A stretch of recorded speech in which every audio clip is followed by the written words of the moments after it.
Si vous nous rejoignez à l'instant, vous avez fait le meilleur choix, c'est celui de regarder Info TV en cette journée de dimanche entre 11h30 et 14h. Le programme, c'est Libre Expression, c'est le grand débat de la semaine.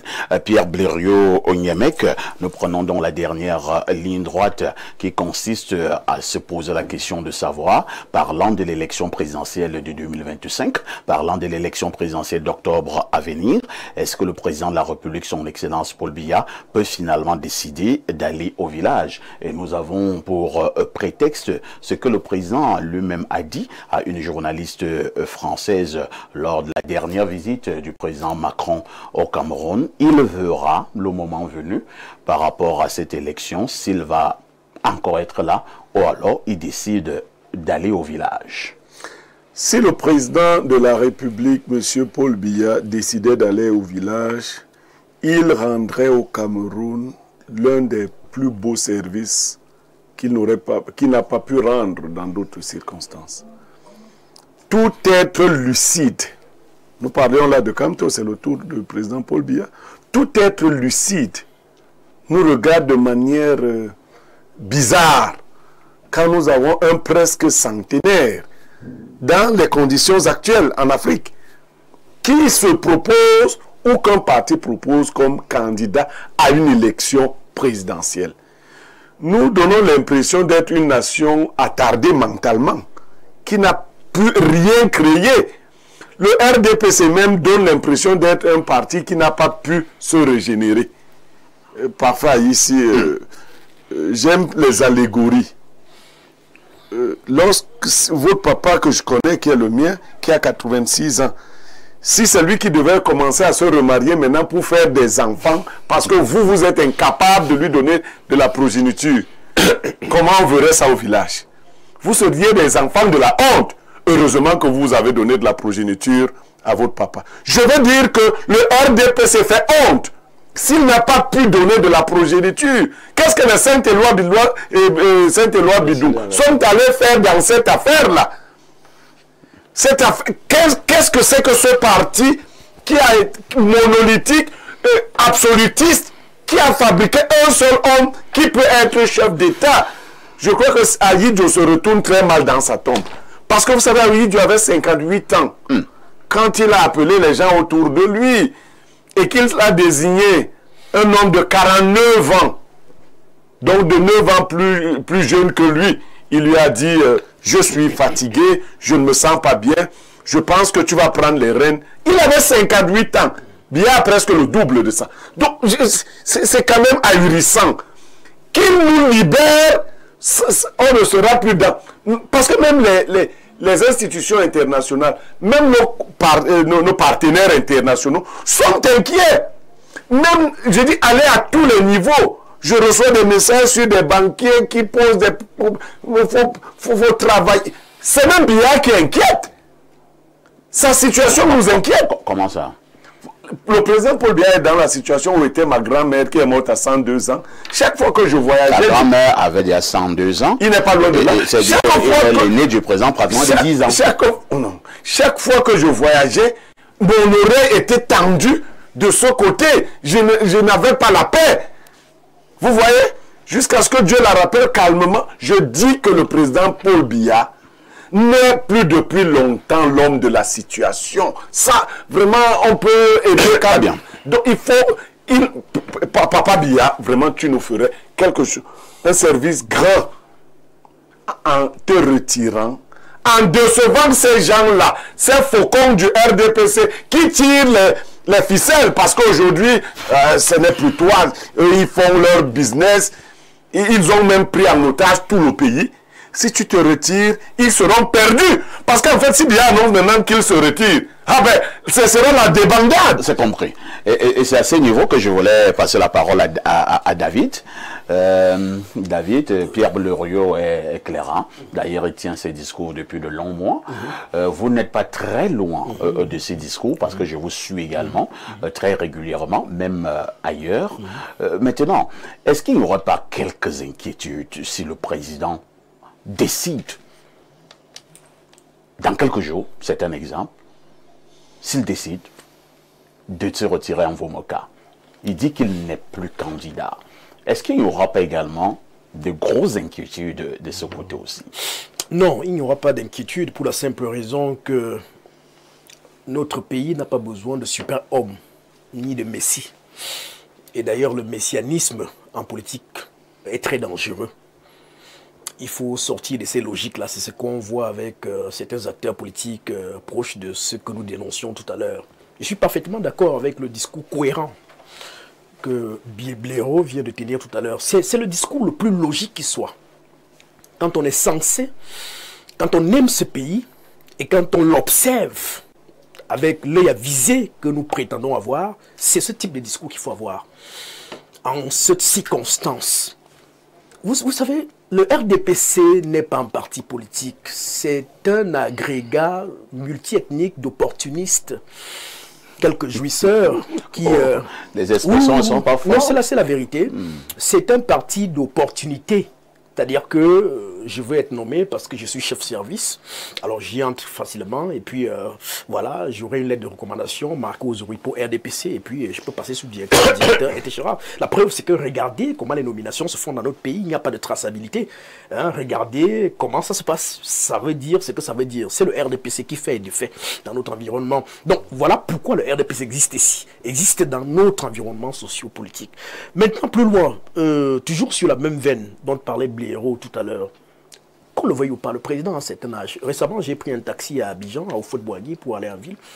Et le chauffeur de taxi me demandait « Vous êtes de quel pays ?» Je lui ai dit « Je suis Camerounais. » Et il m'a dit « Oh, le Cameroun, c'était un grand pays. Hein. » Et moi, ça m'a choqué. Je n'ai plus adressé, je n'ai plus dit un seul mot. Jusqu'à ce que j'arrive. Mais cet Ivoirien peut être de très mauvais Non, jusqu'à ce que j'arrive. Parce que avec cette exclamation, cet étonnement de ce chauffeur-là, j'ai eu très mal au fond de moi. Pour moi, qui est une simple nationalité, une seule nationalité, parce que la plupart de nos membres du gouvernement en ont plusieurs. Donc, quand ça va péter, tous prendront les routes que nous de toutes les façons, donc, alors, pour l'instant, nous n'avons aucune preuve que ça pètera. Voilà. Ce que je veux dire, c'est que, cher ami, qu'est-ce qui marche dans ces pays aujourd'hui? Qu'est-ce qui marche dans ces pays? J'ai beau chercher, je ne vois pas très bien. Et qu'on le veuille ou pas, cela repose sur un argument que certains mettent souvent des gants pour l'évoquer. C'est le président de la République. Nous aimons beaucoup le président. C'est un patriarche. Nous sommes africains, c'est un patriarche.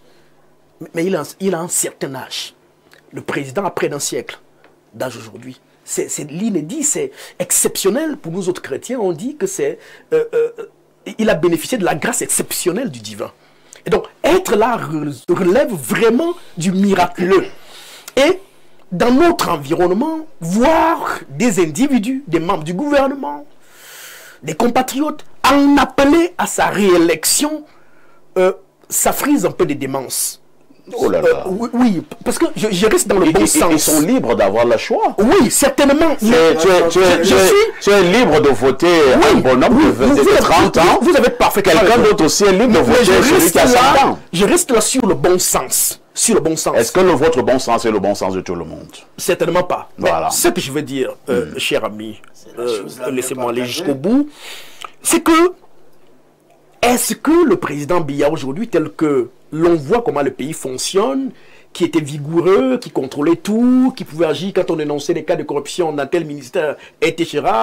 Est-ce que c'est le même qui nous propose la même vitalité qu'il y a encore 15-20 ans aujourd'hui? Cela veut dire quoi? Cela veut dire que dans notre système vertical, hyper centraliste du pouvoir, où le président est presque le Dieu vivant, il est le roi soleil, la décrépitude, l'incurie généralisée dans laquelle le pays se trouve plongé aujourd'hui, tient en primeur du fait que l'hégémon ne tient plus.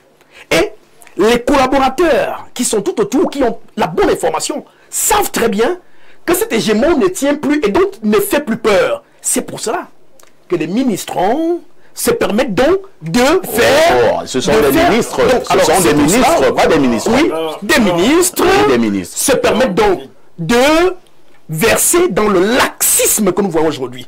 Parce qu'en vous posant la question presque rhétorique de qu'est-ce qui marche aujourd'hui dans notre pays, j'aurais voulu qu'on m'en donne un seul secteur. Est-ce celui des routes? Regardez l'état de Yaoundé. Nous avons la capitale la plus sale d'Afrique, la plus insalubre du monde. À l'heure où il est, qu'est-ce que fait le ministre des Travaux publics? Donnez-moi un seul secteur. Un seul secteur. Regardez l'enseignement supérieur. Nous avons là-bas le ministre le plus vieux au poste. Ça n'existe nulle part ailleurs. Un ministre d'enseignement supérieur qui a passé 20 ans, plus de 20 ans au même poste. C'est l'incurie. Rien ne marche. Pas de laboratoire. Les universités sont tombées des yeux. C'est un record. C'est un véritable record. Mais alors, on aurait voulu célébrer ce type de record sur d'autres cieux en présentant des lauriers. Donc, vous allez chuter, David. Oui, je chute donc. Tout ceci dit que nous, vous savez que je suis à la tête d'un mouvement qui en appelle à une retraite méritée du président de la République. Le président est arrivé là, il avait 29 ans. Aux affaires. C'est-à-dire quand il rentre de Paris, après ses études, ministre chargé des missions de la présidence de la République, 1962, il avait 29 ans. Donc il a tout donné à ce pays. Il a tout reçu de ce pays. Il n'en peut plus. Faudrait qu'il se retire pour se reposer. C'est aussi simple. Et nous savons pourquoi, 30 secondes, et nous savons pourquoi il y a ces appels. En réalité, il y a des gens qui ont plongé le pays dans la situation dans laquelle elle se trouve, et ces mêmes gens ne souhaitent pas, avant de trouver un lionceau qui pourrait faire pérenniser leurs intérêts, que le président s'en aille. C'est pour cela que l'incurie dure aujourd'hui, parce qu'ils sont à la recherche. Et je crois que Béraud sont pas là, mais je crois que ce sera très difficile. C'est compris, hein. Professeur Mathias Eric Owenangini, je voudrais que vous puissiez commenter avec les autres cette pensée d'un grand auteur qui, parlant de la République, je vais le paraphraser, il disait « La République commence à tomber lorsque en haut, on n'en peut plus, et en bas, on n'en veut plus. » C'est une manière de voir. Qui n'est pas la vôtre. Ce n'est pas la mienne. Le cas du Cameroun. On en peut toujours. C'est pas la mienne. Tout ceci, c'est de la mythologie, c'est un fantasme. Ah bon? Première chose, les gens ont passé à fantasmer, et désormais Paul Biya est même l'équivalent de Jésus, puisqu'il naît et renaît, il ressuscite tout le temps. Certainement, le président Paul Biya a un grand âge, ça c'est un fait, personne n'en doute. Mais la capacité politique n'est pas liée à l'âge, même la vitalité. Vous n'êtes pas nécessairement plus vigoureux parce que vous avez 40 ans que quelqu'un qui a 90 ans. Ça dépend des organismes. C'est ce que vous dites. C'est ce que vous dites. Vous n'êtes même pas sûr, je ne vous le souhaite pas, mais vous n'êtes même pas sûr que vous allez mourir après lui. Je vais mourir après lui. Vous n'êtes pas sûr. Vous n'êtes pas sûr. Vous n'êtes pas sûr. Tous ceux qui ont fait ce défi avec Billard. Je n'ai pas fait ces gens extrêmement attention. Il y a des gens, monsieur Niamek, il y a des humains vivants qui meurent après 30 secondes. Ils sont nés, ils ont 30 secondes, ils sont supposés avoir toute la vitalité. Vous devez même mourir après 30 secondes. Mais ils meurent. De 90 ans, d'avoir sa position. Nerveux. Oui, tout à fait, ça me rend nerveux. Sur le débat, est-ce que Paul Biya va se retirer? Est-ce que Paul Biya peut se retirer? De toutes les manières, ça dépend de sa volonté. La question est bien celle-ci. Oui. Et si Biya décide de retourner au village? Il peut le faire. Est-ce que c'est possible? Il peut le faire. Il peut le faire. Est-ce qu'il y a quand même quelques indicateurs? Attendez. Il peut le faire ne signifie pas il va le faire. Ça veut dire que il va examiner la situation. S'il estime, même à l'encontre de tout ce que vous pensez, qu'il a la capacité de rester à la tête du Cameroun, il va rester. Et puis, bon, j'entends David Eboutou se plaindre des gens de son parti. Est-ce que quelqu'un vous a dit là-bas que ça leur pose problème?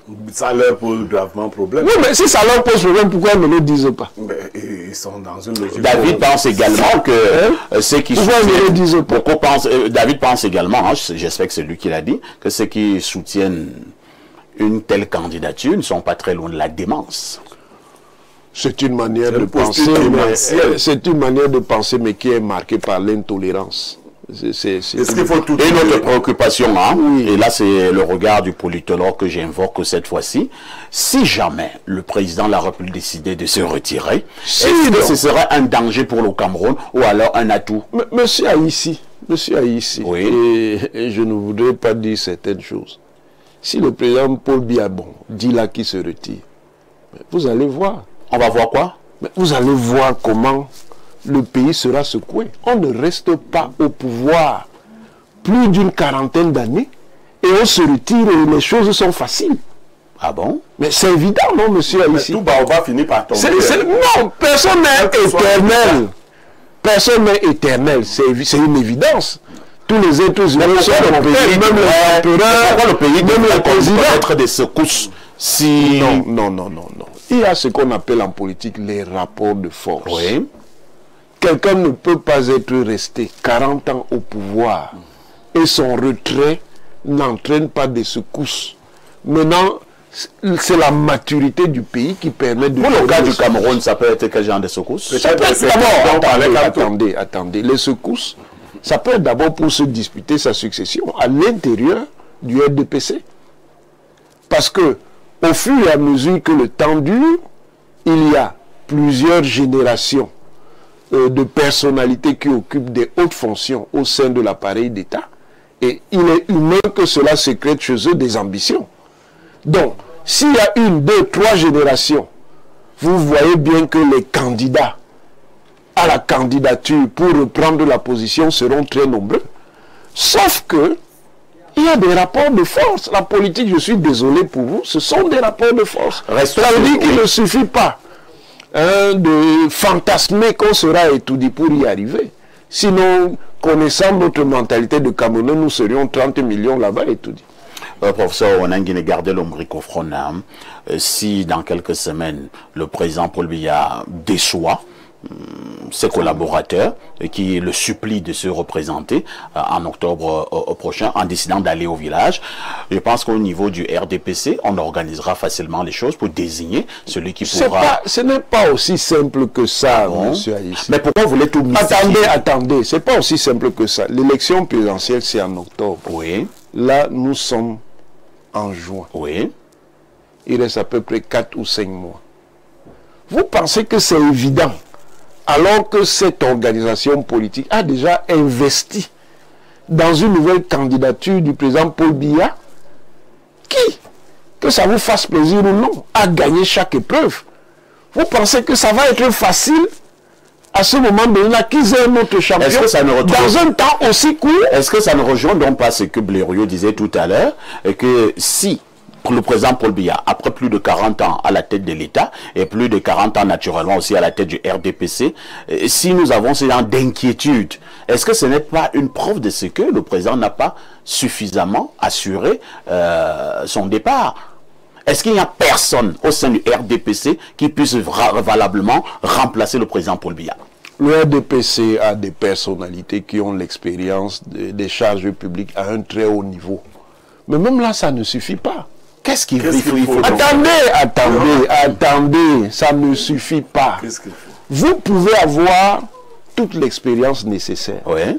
Mais ce n'est pas parce que vous avez l'expérience, parce que vous avez la compétence que les autres vont accepter que vous occupiez cette place. Attendez. Maintenant, si vous voulez un scénario monarchique, finalement, je ne comprends pas à quel jeu vous jouez. Ça dit, qu'est-ce que vous voulez? Vous voulez donc maintenant que Paul Biya vous fabrique un dauphin? Papa ici. Si dans le RDPC, laissez-moi finir. Laissez-moi avec 43 ans. Laissez-moi finir. Si on lui ajoute 7 ans, il en fait 50, ça deviendra facile en ce moment. La politique. Il faut bien qu'on s'arrête. La politique, monsieur Niemek, ce sont les rapports de force. Ce sont les rapports de force. Dans 7 ans, si on lui ajoute et de deux. Si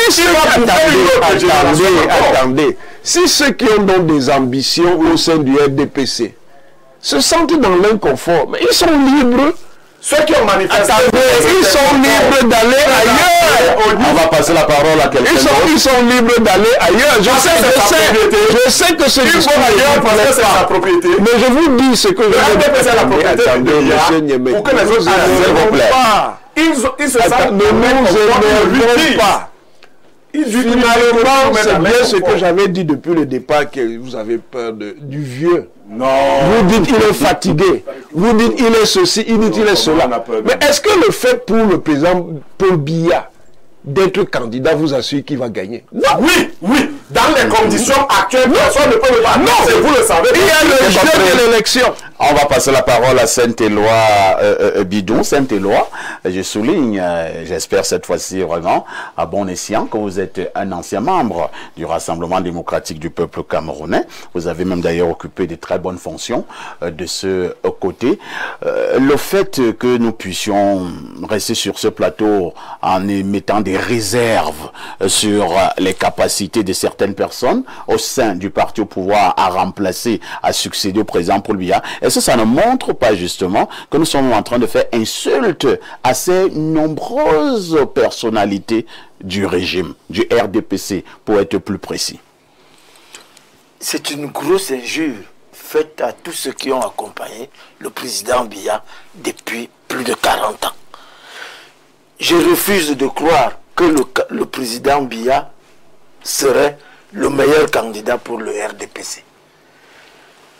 Le RDPC, je dis que vous serez surpris, professeur Ouolangini, par le trouble de militants du RDPC capables de prendre la relève. Est-ce que j'ai dit le contraire? Puisque je vous ai dit que si c'est pour les candidats à la candidature, il y a le président Biya lui-même l'a dit dans un discours.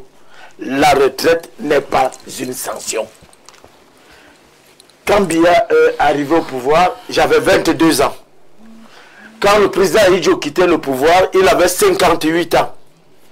Quand le président Biya est arrivé au pouvoir, il avait 49 ans. Aujourd'hui, j'ai 65 ans. Le président Biya est à 82. Et vous êtes nerveux comme le professeur Kampo. 92 ans. Vous êtes nerveux comme le président Biya. Vous voyez aussi que bientôt c'est votre village à 180 degrés me quitte. Le président Biya a 92 ans. J'ai dit que s'il lui reste une petite côte d'amour pour ce peuple qui lui aura tout donné, le moment est venu pour qu'il rende le tablier. Je le dis encore, le RDPC est suffisamment fort, suffisamment implanté pour pouvoir battre n'importe quel parti avec un autre pour choisir un nouveau candidat à 2 mois de l'élection. Non. Donc, vous avez dit, si le président il n'y a aucun indice, aucun indicateur que le président Biya a l'intention d'aller au village. Ah bon? Tout se passe comme ça s'est souvent passé. L'appel de la Léquier, l'appel du Sud, l'appel des universitaires, j'espère que je suis sûr que Mathias Ouolangini a signé ces appels. Je n'ai même pas vu l'appel. Professeur. On ne m'a même pas votre nom est dedans. Votre nom est dedans. On n'est pas dedans. Votre nom est dedans. Je vous dis, si vous voulez, si mon nom est dedans, je vais vous envoyer la copie de Cameroun. Donc, le roi du Sud, le moment est venu. Le moment est venu pour que le président transfère. Ça n'échappe à personne. Vous restez... Le président Mitterrand a gouverné la France pendant 14 ans alors qu'il avait un cancer de la prostate en phase terminale. Vous savez ce qu'on faisait pour qu'il fasse une apparition publique, pour aller s'asseoir à la place aux Champs-Élysées le 14 juillet. Il était bétonné aux antibiotiques et aux anti-inflammatoires. Qu'est-ce que vous voulez suggérer? Non, c'est que je voudrais tout simplement dire que le président, vraiment, le père... Vous avez peur du père? Même si c'est le fils, même si c'est ton fils, quoique vous avez essayé d'imposer son fils, alors que ce monsieur, le président, n'a jamais rien donné à ses fils. Quand le président a entré à étudier, il est entré avec 3 enfants. Il y avait Voumokou, il y avait Léopold Motazé, il y avait Flambiya. Et tous ces enfants sont en train de vieillir.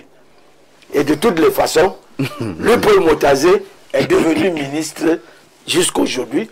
L'autre est gouverneur de la banque. Oui.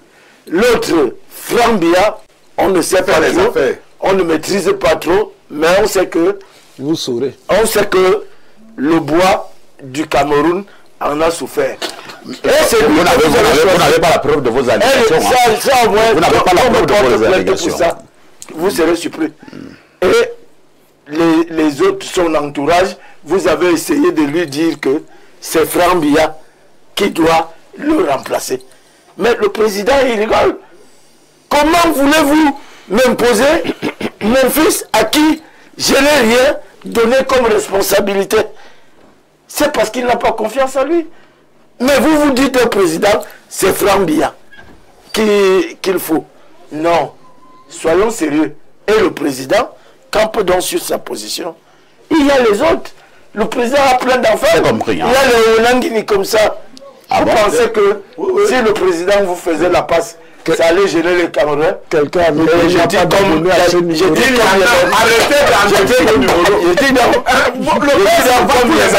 la succession, mais c'est qu'elle a fait ça. J'ai dit donc comme Yemek, le plus grand service que le président peut rendre à ce peuple qui lui a tout donné, c'est de se retirer.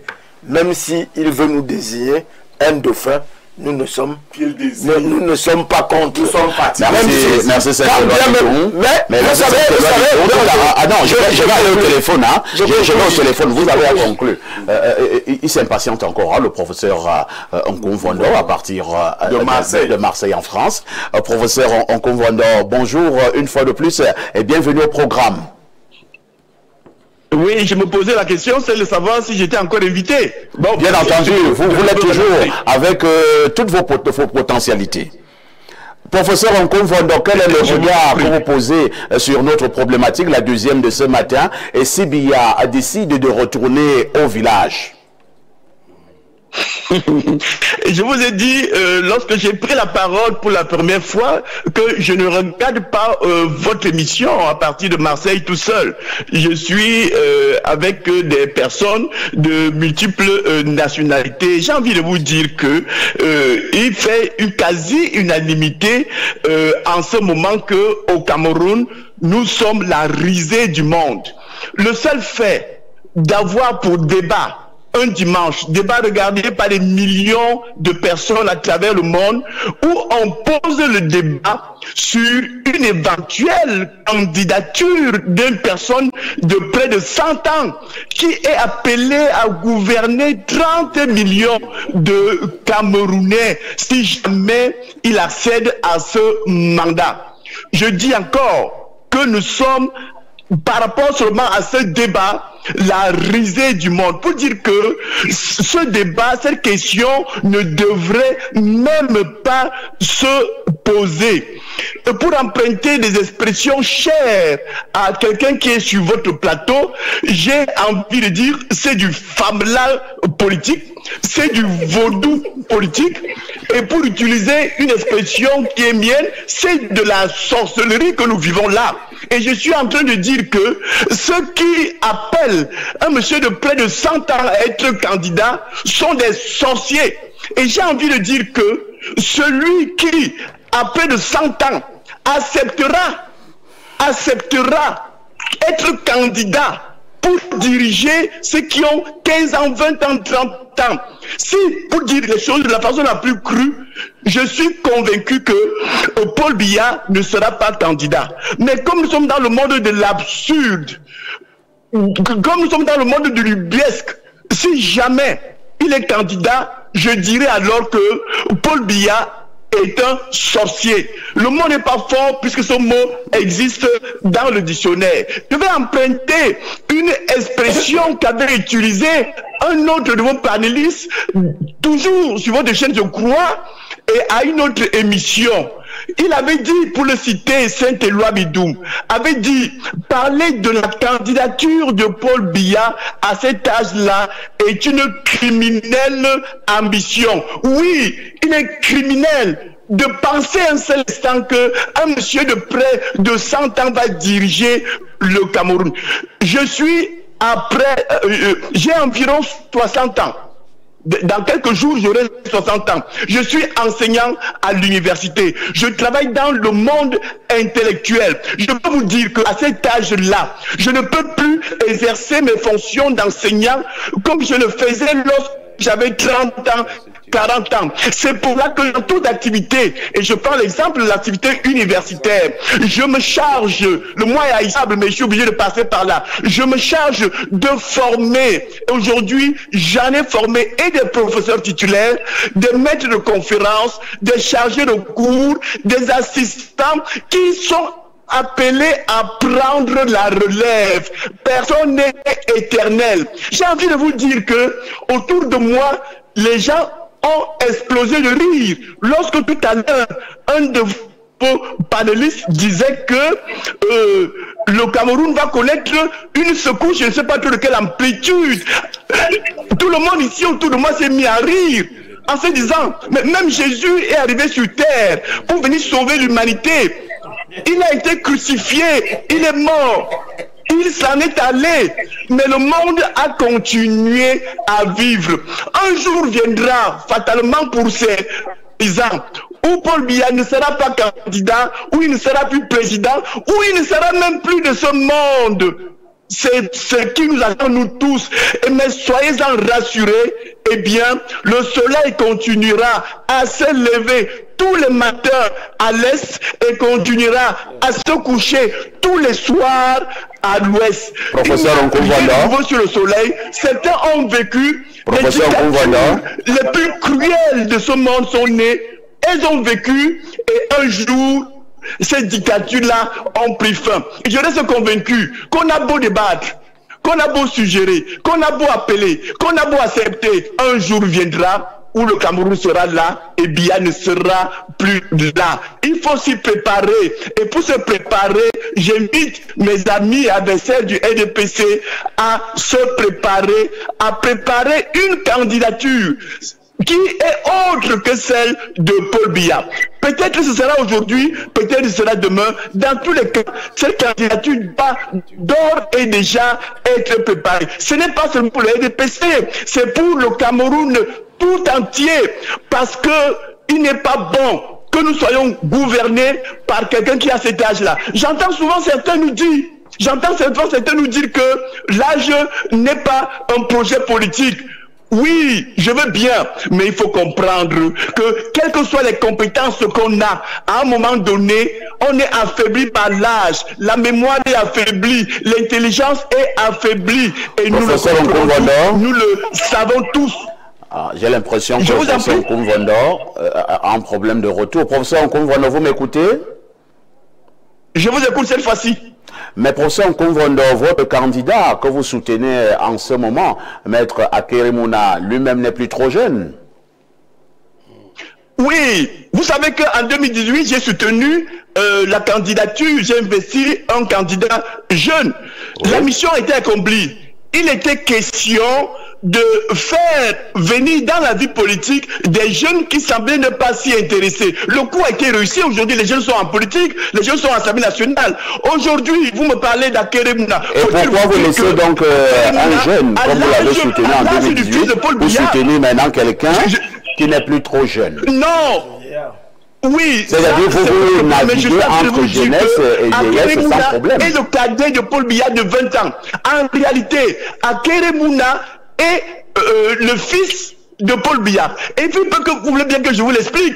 Akeremouna vient dans cette affaire pour servir une transition. Oui, une transition entre les anciennes générations et les nouvelles générations. Qui mieux que quelqu'un de cet âge-là pour assurer cette transition? Qui mieux que Akeremouna? Si vous voulez qu'on entre en campagne, allons-y. Qui mieux qu'Akeremouna pour réparer le mal que le régime Biya a fait au Cameroun, le régime UNC, RDPC, en termes de corruption, en termes de vol, en termes de pillage. Akeremouna a été étouffé pendant longtemps. Lui qui s'est engagé engagé dans la lutte contre la corruption, contre le vol, le pillage. Bien, j'ai besoin de lui aujourd'hui pour une période de 5 ans pour assurer cette transition entre l'ancienne génération et les nouvelles générations.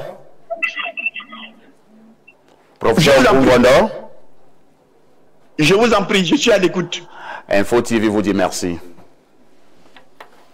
Alors, merci de m'avoir invité. Prince Ekosso, je vous passe la parole. Vous qui êtes justement de l'opposition, nous parlons donc du président. Beaucoup mettent un ancrage sur son âge. Le politologue sur le plateau a dit que l'âge n'est pas toujours synonyme de vitalité ou de faiblesse.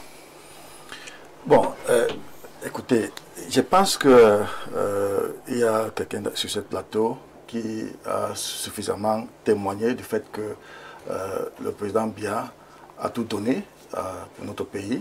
Et il est temps pour qu'il puisse essayer de réfléchir autrement, au-delà de rester au pouvoir. Et je suis content parce que je suis à côté de mon grand frère qui a traversé un moment très difficile en faisant sa position en ce qui concerne la situation du président et aussi sur certaines choses qui se passent dans son parti, son ancien parti. Donc, mais moi je pense que le président Biya lui-même avait dit que il sera rappelé comme quelqu'un qui a mené la démocratie au Cameroun. Donc, mais si la démocratie, selon ce qu'il a dit, ne reflète pas avec son action, ça pose un problème. N'est-ce pas? Parce que la démocratie veut dire qu'il y a les mandats, n'est-ce pas? Que tu peux devenir président pendant peut-être 10 ans, et tu fais les élections et tu passes la main à d'autres personnes. Mais si le président reste au pouvoir et en 2025, en octobre, il est toujours président, ça pose deux problèmes. Lesquels? L'un de ces problèmes, ça veut dire que au sein de son parti, le RDPC, il n'a pas vraiment réussi à faire assiéger l'idée de la démocratie. Parce que dans le parti, la démocratie doit commencer dans le parti. Et aussi, le deuxième problème, ça veut dire que lui-même, il n'a pas, peut-être il ne savait pas qu'un jour, on devait arriver à ce stade où les gens pensent que son âge pose problème en ce qui concerne la manière avec laquelle le pays est dirigé. Donc, si quelqu'un doit être président et il oublie le fait qu'ils doivent un jour quitter le pouvoir et il ne prépare pas le démarche avec laquelle on peut avoir un relève, soit un relève nommé, parce que selon la façon qu'il a été, il est devenu président, pour moi je pense qu'il a été nommé comme président par Idjo. Donc, mais il y a aussi cette façon... On avait suivi les mécanismes d'ordre constitutionnel de l'époque, hein. Ce n'était pas une nomination. On a organisé ça pour que ce soit ça, non? Aussi pour organiser ça. Allez-y, Prince Ekosso. Donc, il y a cette deuxième phase, que moi je pense que le président, selon ce qui se passe au sein de notre pays, avec cet appel des candidatures, tout est déjà préparé pour que Biya reste toujours au pouvoir. Merci. Et je pense que ça serait vraiment très bizarre. Ça va donner toujours la honte au Cameroun, dans le monde entier, parce que c'est comme si Biya n'est pas président, le Cameroun ne va pas aller de l'avant. Donc ça pose problème. Mais je souhaite que le président, dans son intérieur, réfléchisse par rapport à ce qu'il a fait pour notre pays. Et il doit avoir un repos digne. Moi, j'ai envie d'aller peut-être en Vomeka, rencontrer le président, ancien président, pour essayer de causer avec lui. Mais si nous rédiger des mémoires, oui, et mais si toujours il est à étudier, il y a les protocoles que tu dois contourner pour que tu puisses voir ton président, ça pose problème. Moi, je pense que le président a tout donné et il est temps qu'il passe la main à quelqu'un d'autre. Merci. Nous repartons du côté de la messagerie où nous sommes assaillis. C'est un message qui nous vient de l'Estonie. Que dit le téléspectateur de ce côté? Bonjour à toute l'équipe d'Info TV. Félicitations pour votre travail de fond et vos analyses pertinentes dans vos émissions, plus particulièrement à Parfait ici et à Blaireau Niemek. C'est monsieur Hek Mbunja depuis Narva, Estonie. Autre message ce dimanche. Nous prenons ce message de Charles Emmanuel.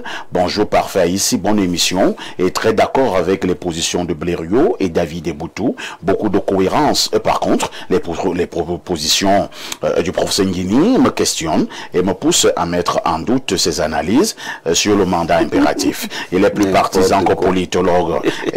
Impartial et cohérent. C'est Charles Emmanuel. Autre message ce dimanche. Nous prenons rapidement celui-ci. Alors, il écrit un peu pratiquement dans sa langue maternelle. Hein. Ça va être compliqué de prendre ce message-là. Alors, nous allons prendre un autre. Que dit ce téléspectateur? Et à Parfait ici que le président Biya annonce qu'il retourne au village. Ce sera la fête dans tout le Cameroun jusqu'au bas et fin des fins fonds. Je vous assure, même la terre camerounaise va manifester sa joie. Il aura un bouquet qu'on marquera ce jour comme une grande décision intelligente de sa part. Et bon, même si après, ce sera dur. Si c'est un homme sensé et encore sage que Dieu nous donne, on va d'abord supporter, car on va comprendre la réalité et rebâtir le pays brique par brique et toutes les générations seront incluses. C'est Méom l'épouvantail. Un autre message rapidement. Que dit ce téléspectateur? Alors, nous revenons d'abord rapidement sur le plateau, hein, et ce sera justement pour la dernière prise de parole de tous nos panélistes ce dimanche. Je vous suggère d'être précis, mais également concis. David Eboutou, je causais avec un politologue qui n'est pas sur ce plateau. Il me faisait comprendre que le président Paul Biya est de l'ancienne école. Il n'entend pas quitter le pouvoir et qu'il voudrait mourir au pouvoir et avoir les honneurs dus à un chef d'État en fonction qui est mort au pouvoir. C'est également une mauvaise ambition lorsqu'on a été un très grand homme d'État? C'est une ambition légitime, personnelle. Et vu le temps qu'il a passé au pouvoir, je crois que cette peur-là, cette hantise-là commence à l'habiter. Est-ce qu'il a confiance en ses collaborateurs, en sa famille politique, au point d'imaginer que le traitement à lui réservé hors du pouvoir pourrait équivaloir celui qu'il a en ce moment? Je n'en sais trop rien. Mais ce que je sais, comme c'est ma dernière prise de parole, oui, c'est que le président ferait œuvre utile s'il décidait de partir maintenant.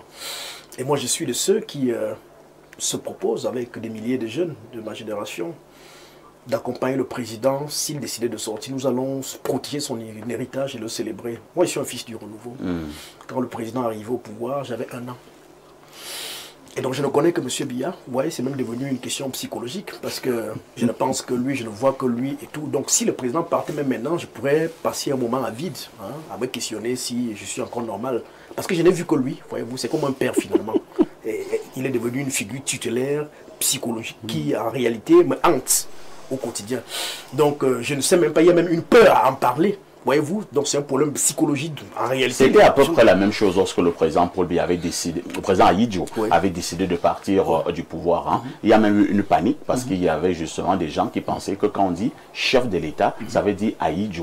On ne pensait pas que quelqu'un d'autre peut être chef de l'État du Cameroun. Donc ça pourrait être le cas avec le président Paul Biya. Absolument. Et donc fort de cet héritage qu'il nous lègue aujourd'hui, nous voulons continuer à en profiter autrement.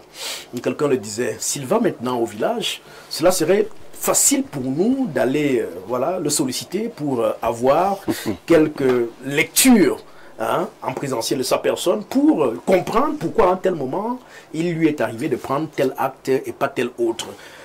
Quand nous avons lu le livre de son ancien secrétaire général à la présidence de la République, Entre mythe, vérité, mensonge, le secrétaire Jean-Marie Atangana Mbara, vous découvrez quand même que la fonction présidentielle est assez exaltante. On vous dit que le président arrive au bureau parfois à 8 h du matin pour en repartir parfois à 3 h du matin. C'est incroyable. Il faut qu'on surhomme pour tenir pendant 42 ans comme il a fait.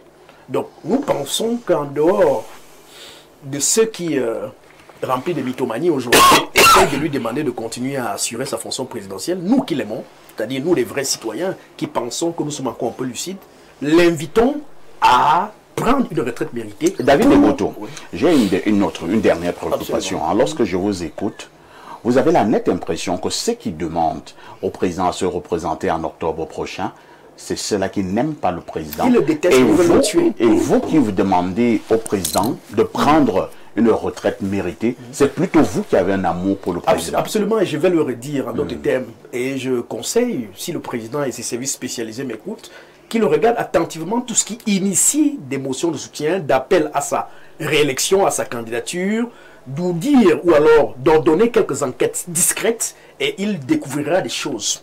Eh bien, tous ceux qui, depuis lors, ont appelé Monsieur le Président à se repositionner sont en réalité ceux-là qui cachent les choses et qui espèrent que le fait que Monsieur Biya soit toujours là serait en fait une forme d'arbre qui cache la forêt. Et voyez-vous, ils poussent le cynisme loin. Ils imaginent déjà au cas où M. Biya n'est plus là, qu'il se prononce aujourd'hui pour leur laisser un petit lionceau qui pourrait aller dans le sens de protéger toujours leurs intérêts. Mais nous nous disons, et je sors par là, qu'en réalité, ils ne l'aiment pas. Ils le détestent même. En fait, ils aiment les avoirs qu'ils ont par le paravent de M. Biya. C'est nous qui l'aimons. Et il doit nous écouter. Et nous qui sommes sincères, qui pensons que nous allions le protéger s'il part de là, nous lui disons, Monsieur le Président, sortez du carcan de ces sorciers et rejoignez-nous, nous allons vous protéger, nous allons vous célébrer, si et seulement si vous nous écoutez en décidant de ne pas vous représenter dans quelques mois. Pierre Blériot-Niémé, que le fait pour le président, pour l'instant, qu'il n'arrive pas à aller au village, comme lui-même l'évoquait déjà il y a quelques années, est-ce que c'est simplement de son seul fait, seulement à lui, ou alors c'est forcément du fait de son entourage? L'entourage a certainement quelque chose à voir dans cette posture. Mais vous aviez posé une question au docteur Ebouto. Oui. Vous insinuez que le président souhaiterait avoir des obsèques en tant que chef d'État. Oui. Biya est un homme mystique. Ça veut dire quoi? Il ne faut pas qu'il perde de vue les lois mystiques. S'il meurt au pouvoir, il n'y aura pas d'obsèques comme il l'imagine. Comment ça? Ça ne s'est jamais passé comme ça. Et ça ne se passera pas comme ça. La seule façon d'avoir des obsèques dignes, c'est que lui, il nous donne cette dignité-là. Je vous assure, j'ai entendu quelqu'un dire qu'il allait protéger Paul Biya parmi les hommes politiques. C'est même l'image de Paul Biya qui doit protéger le Cameroun si Paul Biya se retire. Par contre, s'il décide de s'agripper, de s'accrocher jusqu'au dernier souffle, ce ne sera pas beau, ce ne sera pas joli. On n'aura même pas le temps de faire les obsèques. Il n'y aura pas un temps pour les obsèques. Comment ça? Non. Il y aura quel souci? Tu as un voisin. Si un chef d'État est mort en fonction, on organise normalement les obsèques. Qui les organise? Mais la présidence. Ah, mais qui sera la présidence? Non, je ne sais pas si on veut tous faire comme si on était devenu... La présidence va se casser? Qui sera à la présidence? C'est ça le problème. Qu'est-ce qui va se passer? C'est Niel qui va organiser, parlons des institutions, c'est donc Niel qui va organiser les obsèques de Biya. Il assure l'intérim, oui. Et lui-même, ses obsèques, qui va les organiser.